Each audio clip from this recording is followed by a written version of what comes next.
Hello friends, आज बात करेंगे लूसेंट किताब के निचोड़ की 500 महत्वपूर्ण प्रश्नोत्तर होने वाले हैं जो कि सभी एग्जाम के लिए रामबाण साबित होंगे। तो वीडियो को लास्ट तक जरूर देखना, काफ़ी महत्वपूर्ण प्रश्न होने वाले हैं इस वीडियो में।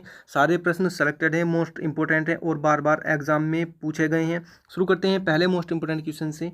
ये कह रहा है मेगास्थनी जो है किसका राजदूत था। वेरी मोस्ट इंपॉर्टेंट क्वेश्चन है ये। तो ये था सेल्यूकस निकेटर का राजदूत था कौन, मेगास्थनी। ठीक है, दूसरा क्वेश्चन देखते हैं।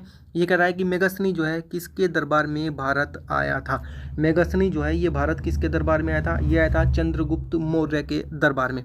तीसरा क्वेश्चन, भारत का भूगोल नामक किताब जो है ये किसने लिखी है। तो ये लिखी है टालमी ने, जो कि दूसरी शताब्दी में लिखी गई है। ठीक है, देखते हैं नेक्स्ट क्वेश्चन। हिनसांग जो है किसके शासनकाल में भारत आया था। वेरी मोस्ट इंपोर्टेंट क्वेश्चन है और ये हिस्ट्री का क्वेश्चन लगभग सभी एग्जाम में पूछा जाता है।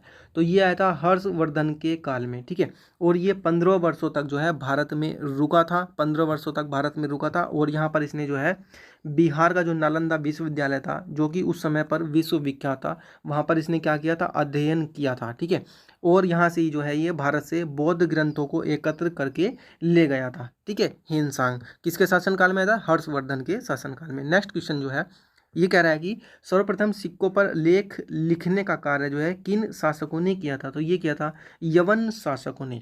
सिक्कों पर लेख लिखने का कार्य जो है यवन शासकों ने किया था। नेक्स्ट क्वेश्चन, आग का आविष्कार जो है किस काल में हुआ था। तो ये हुआ था पूरा पाषाण काल में। ठीक है, नेक्स्ट क्वेश्चन जो है पहिए का आविष्कार जो है किस काल में हुआ था। ये हुआ था नव पाषाण काल में। ठीक है, नेक्स्ट क्वेश्चन, मनुष्य ने सर्वप्रथम किस धातु का प्रयोग किया था। ये किया था तांबा धातु का सर्वप्रथम प्रयोग किया था। सिंधु सभ्यता जो थी वो किस तरह की सभ्यता थी। ये थी नगरीय सभ्यता थी। किस तरह की सभ्यता थी, ये नगरीय सभ्यता थी सिंधु सभ्यता। नेक्स्ट क्वेश्चन देखते हैं, मोहनजोदड़ो से प्राप्त कांस्य मूर्ति जो है वो किस की है। तो वो है नर्तकी की। ठीक है, कांस्य मूर्ति जो प्राप्त हुई थी मोहनजोदड़ो से, वो हुई थी एक नर्तकी की। सिंधु सभ्यता में मुख्य फसल क्या थी। तो ये थी जौ और गेहूं। गेहूं और जौ सिंधु सभ्यता में मुख्य फसल हुआ करती थी। आर्यों द्वारा विकसित सभ्यता जो थी वो किस तरह की सभ्यता थी। तो ये थी ग्रामीण सभ्यता। कैसी सभ्यता थी, ग्रामीण सभ्यता। आर्यों की भाषा कैसी थी, आर्यों की जो भाषा थी वो थी संस्कृत भाषा। ठीक है दोस्तों, नेक्स्ट क्वेश्चन देखते हैं। आर्यों का समाज जो है वो किस तरह का समाज हुआ करता था। ये हुआ था पितृ प्रधान समाज, यानी पिता जो है मुखिया हुआ करता था आर्यों के समय में।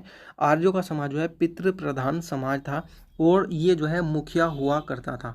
पिता जो है, पिता घर का परिवार का मुखिया होता था आर्य के समय में, वैदिक समय में, जो कि आज भी ये प्रथा चली आ रही है।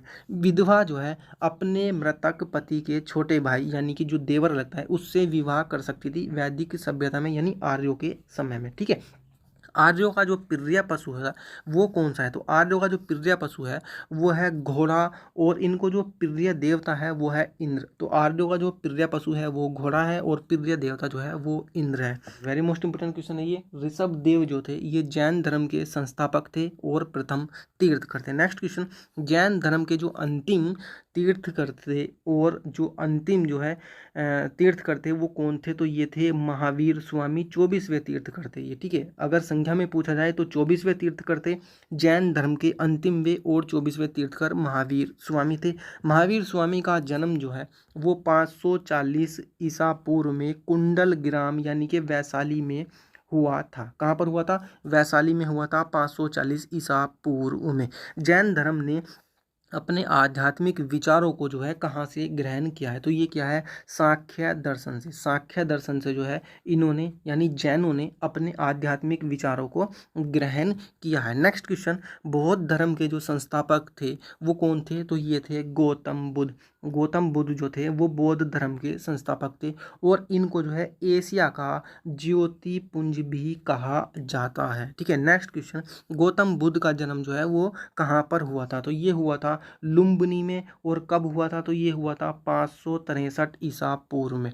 563 ईसा पूर्व में हुआ था और ये हुआ था लुम्बिनी में, जो कि कपिल वस्तु में है। ठीक है, नेक्स्ट क्वेश्चन, बुद्ध ने अपने उपदेश जो है किस भाषा में दिए हैं, या सर्वाधिक उपदेश जो है किस भाषा में दिए हैं। वेरी मोस्ट इंपोर्टेंट क्वेश्चन है ये। तो ये दिए हैं पाली भाषा में। पाली भाषा में जो है बुद्ध ने यानी महात्मा बुद्ध ने या गौतम बुद्ध ने जो है अपने उपदेश दिए हैं। बुद्ध ने अपना पहला उपदेश जो है कहाँ पर दिया था, वेरी मोस्ट इंपोर्टेंट क्वेश्चन है ये भी। तो ये दिया था सारनाथ में। सारनाथ में जो है गौतम बुद्ध ने अपना पहला उपदेश दिया था। नेक्स्ट क्वेश्चन, बुद्ध को ज्ञान की प्राप्ति जो है कहाँ पर हुई थी। तो महात्मा बुद्ध को जो ज्ञान की प्राप्ति हुई थी वो हुई थी फाल्गु नदी के किनारे, और एक पीपल का पेड़ है, फाल्गु नदी के किनारे पीपल का पेड़ है, उस पेड़ के नीचे महात्मा बुद्ध यानी गौतम बुद्ध को जो है ज्ञान की प्राप्ति हुई थी। दोस्तों वीडियो हेल्पफुल लग रही है, वीडियो को लाइक जरूर कर देना, चैनल पर पहली बार हो तो सब्सक्राइब करना बहुत जरूरी है, और पास में लगी बेल आइकन को ऑल पर सेट कर लेना ताकि इसी तरह की वीडियो जब भी अपलोड हो उसका नोटिफिकेशन आपके पास सबसे पहले पहुंचे। नेक्स्ट और मोस्ट इंपोर्टेंट क्वेश्चन, एलोरा के जो प्रसिद्ध कैलाश मंदिर है उसका निर्माण किन राजाओं ने करवाया था। ये करवाया था राष्ट्रकूट राजाओं ने, या राष्ट्रकूट वंश के जो राजा थे उन्होंने करवाया था एलोरा के प्रसिद्ध कैलाश मंदिर का निर्माण। ईसाई धर्म के जो संस्थापक हैं या संस्थापक थे वो कौन थे, तो ये थे ईसा मसीहा। ईसाई धर्म की बात हो रही है यहाँ पर। ईसा मसीहा जो इनका एक चिन्ह है वो है प्लस का निशान, ठीक है, आप ऐसे भी समझ सकते हैं, जो इस तरह का निशान होता है प्लस का, वो ईसा मसीहा यानी ईसाई लोगों का होता है। नेक्स्ट क्वेश्चन देखते हैं, ईसा मसीह को सूली पर जो है कौन सी ईस्वी में चढ़ाया गया था। क्वेश्चन ऐसे भी पूछा जा सकता है। तो ये चढ़ाया गया था 33 ईस्वी में। और किसने चढ़ाया था, तो एक रोम का गवर्नर था जिसका नाम था पोंटियस। रोम का एक गवर्नर था पोंटियस, इसने जो है ईसा मसीह को सूली पर चढ़ा दिया था 33 ईस्वी में। ईसा के जन्म दिवस को जो है अब हम लोग जो है क्रिसमस के रूप में मनाते हैं। क्रिसमस के रूप में ईसा मसीह के जन्म दिवस को मनाया जाता है। हर्यक वंश का जो संस्थापक था वो कौन था, तो यह था बिम्बिसार। बिम्बिसार जो है हर्यक वंश का संस्थापक था। जितने भी वंश हुए हैं इनके संस्थापक और अंतिम शासक आपको याद कर लेने हैं। अक्सर एग्जाम में ऐसे ही क्वेश्चन पूछे जाते हैं कि अंतिम शासक कौन था और प्रथम शासक कौन था या संस्थापक कौन था। नेक्स्ट क्वेश्चन है, हर्यक वंश का अंतिम शासक कौन था, तो ये था नागदशक, ठीक है, कौन था, ये नागदशक था। और ये किसका पुत्र था, उदयीन का पुत्र था, ये हर्यक वंश का जो अंतिम शासक था। नंद वंश का जो संस्थापक था ये कौन था, तो नंद वंश का जो संस्थापक था वो था महापद्मानंद। कौन था, महापद्मानंद जो है नंद वंश का संस्थापक था। और नंद वंश का अंतिम शासक कौन था, तो ये था घनानंद, ठीक है। मोस्ट इंपोर्टेंट क्वेश्चन है ये दोनों।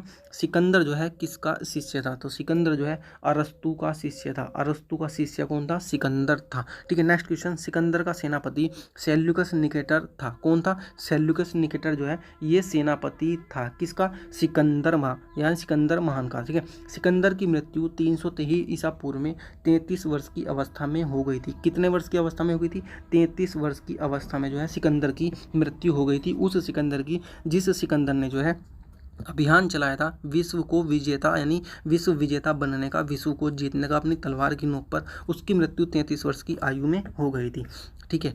नेक्स्ट क्वेश्चन जो है, मौर्य वंश का संस्थापक कौन था, तो वेरी मोस्ट इंपोर्टेंट क्वेश्चन है। चंद्रगुप्त मौर्य मौर्य वंश का संस्थापक था। और चंद्रगुप्त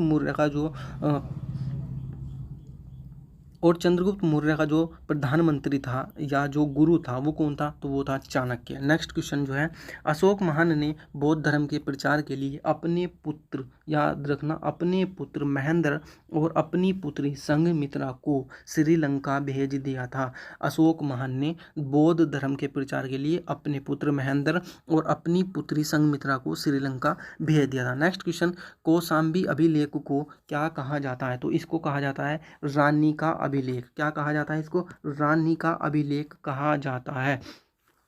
कौन सा अभिलेख को, कौशाम्बी के अभिलेख को। अशोक महान का 7वां अभिलेख जो है वो सबसे लंबा है। कौन सा अभिलेख सबसे लंबा है, 7वां अभिलेख जो है सबसे लंबा है। नेक्स्ट क्वेश्चन, शुंग वंश का संस्थापक कौन था, तो शुंग वंश का जो संस्थापक था वो था पुष्यमित्र शुंग। पुष्यमित्र शुंग जो है शुंग वंश का संस्थापक था। और शुंग वंश का जो अंतिम शासक था वो कौन था, तो ये था देवभूति। देवभूति जो था शुंग वंश का अंतिम शासक था, ठीक है। नेक्स्ट क्वेश्चन, सातवाहन वंश का शासक कौन था, तो सातवाहन वंश का शासक जो था वो था शिमुक। शिमुक जो है सातवाहन वंश का शासक था। और कुषाण वंश का जो संस्थापक था वो कौन था, तो कुषाण वंश का संस्थापक जो था वो था कुजुल कडफिसेस। कुजुल कड फिशेस जो है कुषाण वंश का संस्थापक था। कुषाण वंश का सबसे प्रतापी राजा जो था वो कनिष्क था। कनिष्क जो था कुषाण वंश का सबसे प्रतापी राजा था। कनिष्क ने एक संवत चलाया जो शक संवत के नाम से प्रसिद्ध हुआ। किसके नाम से प्रसिद्ध हुआ? शक संवत के नाम से, जिसको भारत सरकार भी प्रयोग में लेती है। कौन प्रयोग में लेती है? भारत सरकार भी। कनिष्क का जो शक संवत था उसको भारत सरकार भी प्रयोग में लेती है। नेक्स्ट क्वेश्चन, कनिष्क का राजकीय वैद या राज्य वैद जो था वो कौन था? तो ये था चरक। चरक जो था कनिष्क का राजकीय वैद था, जिसने जो है चरक संहिता नामक पुस्तक भी लिखी है या चरक संहिता की जो है रचना भी की है। किसने की है? चरक ने की है। और चरक कौन था? कनिष्क का राजकीय वैद था। नेक्स्ट क्वेश्चन, कनिष्क के राजकवि, राजकवि कौन थे? अश्वघोष। तो कनिष्क के जो राजकवि थे अश्वघोष, इन्होंने जो है बुद्ध चरित्र की रचना की है। कनिष्क के राजकवि ने अश्वघोष ने बुद्ध चरित्र की रचना की है। गुप्त वंश का संस्थापक कौन था? श्री गुप्त जो है गुप्त वंश का संस्थापक था। और कब से कब तक जो है ये राजा के रूप में रहे? 240 ईस्वी से 280 ईस्वी तक। ठीक है। समुद्रगुप्त का दरबारी कवि कौन था? तो समुद्रगुप्त का दरबारी कवि था हरिसेन। हरिसेन जो था समुद्रगुप्त का दरबारी कवि था। चीनी यात्री फाहियान जो है ये कब भारत आया था या किसके शासनकाल में भारत आया था? तो फाहियान जो है चंद्रगुप्त सेकंड के शासनकाल में भारत आया था। चीनी यात्री फाहियान जो है चंद्रगुप्त सेकंड के शासनकाल में भारत आया था। नेक्स्ट क्वेश्चन, गुप्त वंश का अंतिम शासक कौन था? वेरी मोस्ट इंपोर्टेंट क्वेश्चन है।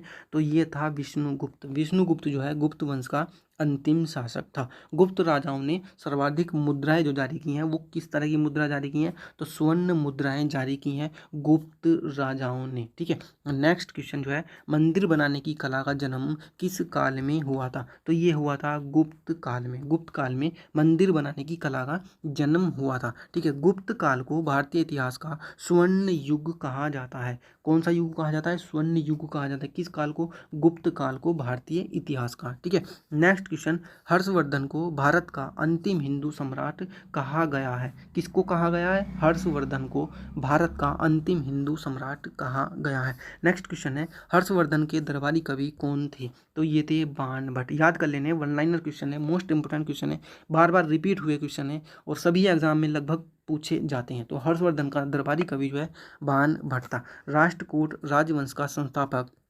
दंती दुर्ग था, जो कि 752 ईस्वी में इन्होंने जो है इसकी स्थापना की थी, राष्ट्रकूट वंश की। ठीक है। एलोरा के प्रसिद्ध कैलाश मंदिर का निर्माण कृष्ण प्रथम ने करवाया था। किसने करवाया था? कृष्ण प्रथम। कृष्ण प्रथम जो है ये एक राजा का नाम है। एलोरा के प्रसिद्ध कैलाश मंदिर का निर्माण कृष्ण प्रथम ने करवाया था। और अगर वंश की बात करें तो ये जो है राष्ट्रकूट वंश से था। कौन? कृष्ण प्रथम। ठीक है। नेक्स्ट क्वेश्चन, राष्ट्रकूट वंश का जो अंतिम शासक था, अंतिम राजा था, वो कौन था? तो इनका नाम था कृष्ण थर्ड, यानी कृष्ण थर्ड जो है तीसरे नंबर के जो कृष्ण थे, 1 2 3 या फर्स्ट सेकंड थर्ड ऐसे करके नाम लिख लेते हैं। तो राष्ट्रकूट वंश का जो अंतिम शासक था वो था कृष्ण थर्ड। भीम प्रथम सोलंकी वंश के सामंत, भीम प्रथम जो है ये नाम है और ये सोलंकी वंश से हैं, भीम प्रथम। ठीक है। तो इनके जो सामंत थे भीम प्रथम के, बिमल, क्या नाम था इनका? बिमल। इन्होंने आबू पर्वत पर दिलवाड़ा का प्रसिद्ध जैन मंदिर बनवाया। दिलवाड़ा का प्रसिद्ध जैन मंदिर बिमल ने बनवाया। बिमल सामंत थे। सामंत किसके थे? भीम प्रथम के। और भीम प्रथम जो है सोलंकी वंश के राजा थे। समझ में आई बात? नेक्स्ट क्वेश्चन, महमूद गजनी ने भारत पर कुल कितनी बार आक्रमण किया है? तो 17 बार आक्रमण किया है महमूद गजनी ने, आक्रांता ने। और इसको जो है मूर्ति भंजक की उपाधि भी दी गई है। मतलब कह सकते हैं ये एक प्रकार का मूर्ति भंजक आक्रमणकारी आक्रांता था। नेक्स्ट क्वेश्चन, गुलाम वंश की स्थापना जो है 1206 में किसने की थी? कुतुबुद्दीन ऐबक ने की थी। और कुतुबुद्दीन ऐबक कौन था? ये मोहम्मद गोरी का गुलाम था। गुलाम वंश की स्थापना 1206 में हुई और 1206 में जो है कुतुबुद्दीन ऐबक ने की। कुतुबुद्दीन ऐबक जो है ये मोहम्मद गोरी का क्या था? गुलाम था। ठीक है। नेक्स्ट क्वेश्चन देखते हैं, तराइन का प्रथम युद्ध जो है वो 1191 में लड़ा गया। कब लड़ा गया? 1191 में। ठीक है। और गोरी यानी मोहम्मद गोरी और पृथ्वीराज चौहान के बीच ये युद्ध लड़ा गया, जिसमें पृथ्वीराज चौहान की क्या हुई? विजय हुई, यानी पृथ्वीराज चौहान जो है जीत गए तराइन के पहले युद्ध को। 1191 में ये युद्ध लड़ा गया, मोहम्मद गोरी और पृथ्वीराज चौहान के बीच लड़ा गया। नेक्स्ट क्वेश्चन, नालंदा विश्वविद्यालय को तुर्की शासक, यानी ये तुर्की का था शासक, इसका क्या नाम था, बख्तियार खिलजी। बख्तियार खिलजी ने ध्वस्त किया था नालंदा विश्वविद्यालय को। नेक्स्ट क्वेश्चन, बलबन के दरबार में फारसी के प्रसिद्ध कवि यानी अमीर खुसरो और अमीर हसन रहते थे। अमीर खुसरो और अमीर हसन जो रहते थे ये बलबन के दरबार में रहते थे। नेक्स्ट क्वेश्चन देखते हैं, अलाउद्दीन खिलजी ने सेना को नगद वेतन देने और स्थायी सेना की नींव रखने इन्होंने अलाउद्दीन खिलजी ने शुरू की थी। अलाउद्दीन खिलजी ने जो है, जो इसकी सेना हुआ करती थी, जो आक्रांता सेना थी इसकी, इसको नगद वेतन देना का शुरू किया था और इसने जो है स्थायी सेना रखनी शुरू कर दी थी। नसीरुद्दीन महमूद ऐसा सुल्तान था जो कि टोपी सी करके अपना जीवन निर्वाह किया करता था। टोपी सी करके, जो सिर के ऊपर टोपी लगती है उस टोपी को ये सीता था, ऐसा समझो, अपना जीवन निर्वाह इसी से इसका चलता था।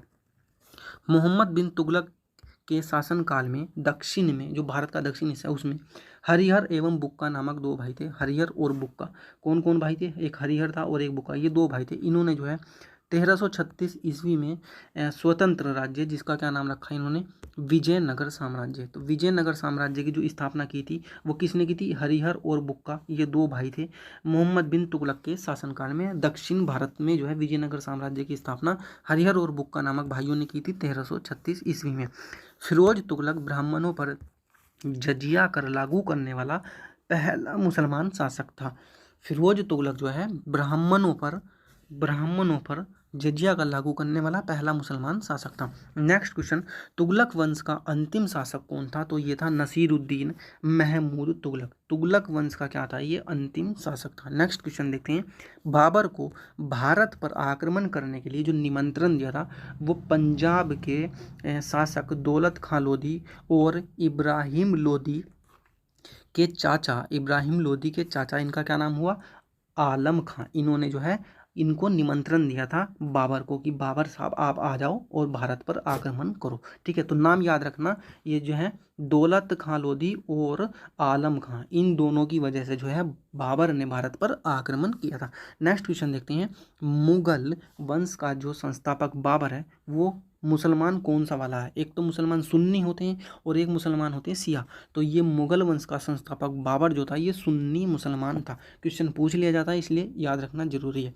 बाबर ने भारत पर कुल कितनी बार आक्रमण किया, तो बाबर ने जो है भारत पर कुल 5 बार आक्रमण किया है। कितनी बार आक्रमण किया है, 5 बार आक्रमण किया है। नेक्स्ट क्वेश्चन देखते हैं, बाबर ने कोहिनूर हीरा ग्वालियर के दिवंगत राजा, कोहिनूर हीरा जो है दिवंगत राजा, कहाँ के, ग्वालियर के दिवंगत राजा जिनका नाम था विक्रमजीत के परिवार से प्राप्त किया था।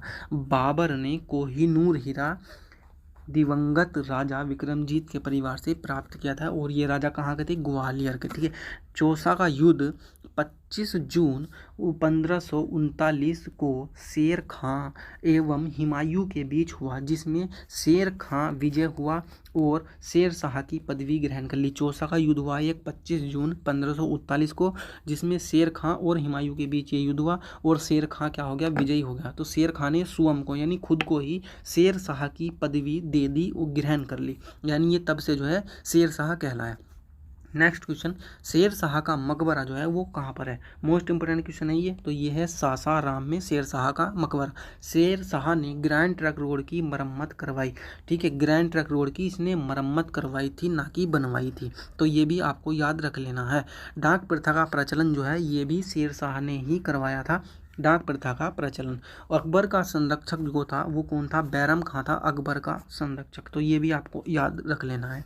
मुगलों की राजकीय भाषा कैसी थी, तो इनकी जो राजकीय भाषा थी वो फारसी थी, आप अच्छे से याद रख लेना। मुगलों की फारसी भाषा जो है वो फारसी थी, राजकीय भाषा उर्दू नहीं थी। ठीक है, नेक्स्ट क्वेश्चन, इस्लाम स्वीकार न करने के कारण, यहाँ पर ध्यान देना, इस्लाम स्वीकार न करने के कारण औरंगजेब ने 1675 में दिल्ली में सिखों के 9वें गुरु, जिनका नाम था गुरु तेग बहादुर, इनकी क्या करवा दी थी, हत्या करवा दी थी।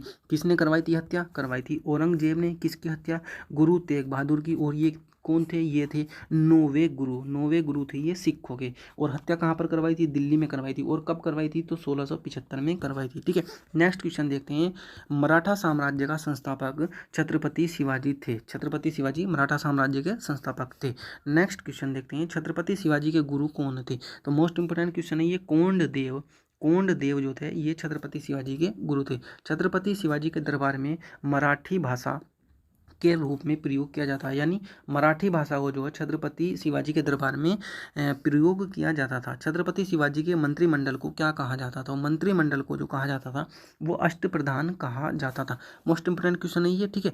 वास्को डी गामा ने 17 मई 1498 ईस्वी में 17 मई 1498 ईस्वी में भारत के पश्चिमी तट पर स्थित कालीकट बंदरगाह, यहाँ पर ध्यान दिया ना, कालीकट बंदरगाह पहुंचकर, मतलब बंदरगाह पहले से था, भारत भी पहले से था, ठीक है। तो कालीकट बंदरगाह पर ये आया 17 मई 1498 को। कौन? Vasco D gamma. और इसने जो है यहाँ पर यूरोप के बीच, यानी भारत और यूरोप के बीच जो है समुद्री मार्ग की खोज की। तो आपको ये याद देना है, ये रखना है कि वास्को डी गामा ने भारत और यूरोप के बीच जो है समुद्री मार्ग की खोज की थी, ना कि भारत की खोज, ठीक है। मुगल दरबार में जाने वाला पहला अंग्रेज कैप्टन कौन था? तो ये था हॉकिंस। हॉकिंस जो था मुगल दरबार में जाने वाला पहला अंग्रेज कैप्टन था। भारत आने वाला पहला अंग्रेजी जहाज कौन था? तो अंग्रेजी जहाज का जो नाम था वो था रेड ड्रैगन। रेड ड्रैगन जो है भारत आने वाला पहला अंग्रेजी जहाज था। नेक्स्ट क्वेश्चन, सिख संप्रदाय की स्थापना गुरु नानक देव जी ने की थी। तो ये भी याद रखना है आपको, सिख संप्रदाय की स्थापना गुरु नानक देव जी ने की थी। सुभाष चंद्र बोस को सर्वप्रथम नेताजी किसने कहा था? एडोल्फ हिटलर ने कहा था। तो यहाँ पर ये ध्यान देना है कि नेताजी कहा गया है, नेताजी कहा गया है किसको? सुभाष चंद्र बोस को। किसके द्वारा कहा गया है? हिटलर के द्वारा कहा गया है। नेक्स्ट क्वेश्चन, महात्मा गांधी के राजनीतिक गुरु गोपाल कृष्ण गोखले थे। कौन थे? गोपाल कृष्ण गोखले जो है महात्मा गांधी के क्या थे? ये राजनीतिक गुरु थे। सुभाष चंद्र बोस के राजनीतिक गुरु कौन थे? तो ये थे देशबंधु चित्तरंजन दास। देशबंधु चित्तरंजन दास जो है सुभाष चंद्र बोस के राजनीतिक गुरु थे, ठीक है। ए ओ ह्यूम को हर्मिट ऑफ शिमला जो है ये कहा जाता है। किसको कहा जाता है? ए ओ ह्यूम को जो है हर्मिट ऑफ शिमला कहा जाता है, ठीक है। फ्रैंक मोरिस ने यहाँ पर ध्यान देना, फ्रैंक मोरिस ने महात्मा गांधी को क्या कहा है? अर्धनंग फकीर कहा है। नेक्स्ट क्वेश्चन, महात्मा गांधी को रविंद्रनाथ टैगोर ने सर्वप्रथम महात्मा कहा था। महात्मा किसने कहा था? रविंद्रनाथ टैगोर ने कहा था। किसको कहा था? महात्मा गांधी को। नेक्स्ट क्वेश्चन देखते हैं, महात्मा गांधी को सर्वप्रथम राष्ट्रपिता कहकर संबोधित जो है किसने किया था? तो राष्ट्रपिता कहकर के संबोधित जो है वो किसने किया था? सुभाष चंद्र बोस ने संबोधित किया था। किसको? महात्मा गांधी को। क्या कहा था? राष्ट्रपिता। नेक्स्ट क्वेश्चन देखते हैं, शहीद आजम के नाम से भगत सिंह को जाना जाता है। किसको जाना जाता है? भगत सिंह को जाना जाता है शहीद ए आजम के नाम से। नेक्स्ट क्वेश्चन, इनकलाब जिंदाबाद का नारा जो है किसने दिया था? तो इनकलाब जिंदाबाद का नारा जो है ये भगत सिंह ने दिया था। कौन सा नारा दिया था? इनकलाब जिंदाबाद का। तो फिलहाल इस वीडियो में इतने ही, मिलते हैं नेक्स्ट वीडियो में। इस वीडियो में हमने 100 क्वेश्चन कवर किए हैं, आने वाली वीडियो में हम बाकी के क्वेश्चन कवर करेंगे। तो चैनल को सब्सक्राइब जरूर कर लेना और पास में लगे बेल आइकन को ऑल पर सेट कर देना, ताकि अगले पार्ट जब भी अपलोड हो उनका नोटिफिकेशन आपके पास सबसे पहले पहुँचे। और इस वीडियो को दोस्तों में अपने जरूर शेयर कर देना, अपने फेसबुक अकाउंट पर, अपने व्हाट्सएप पर और अपने इंस्टाग्राम वगैरह पर।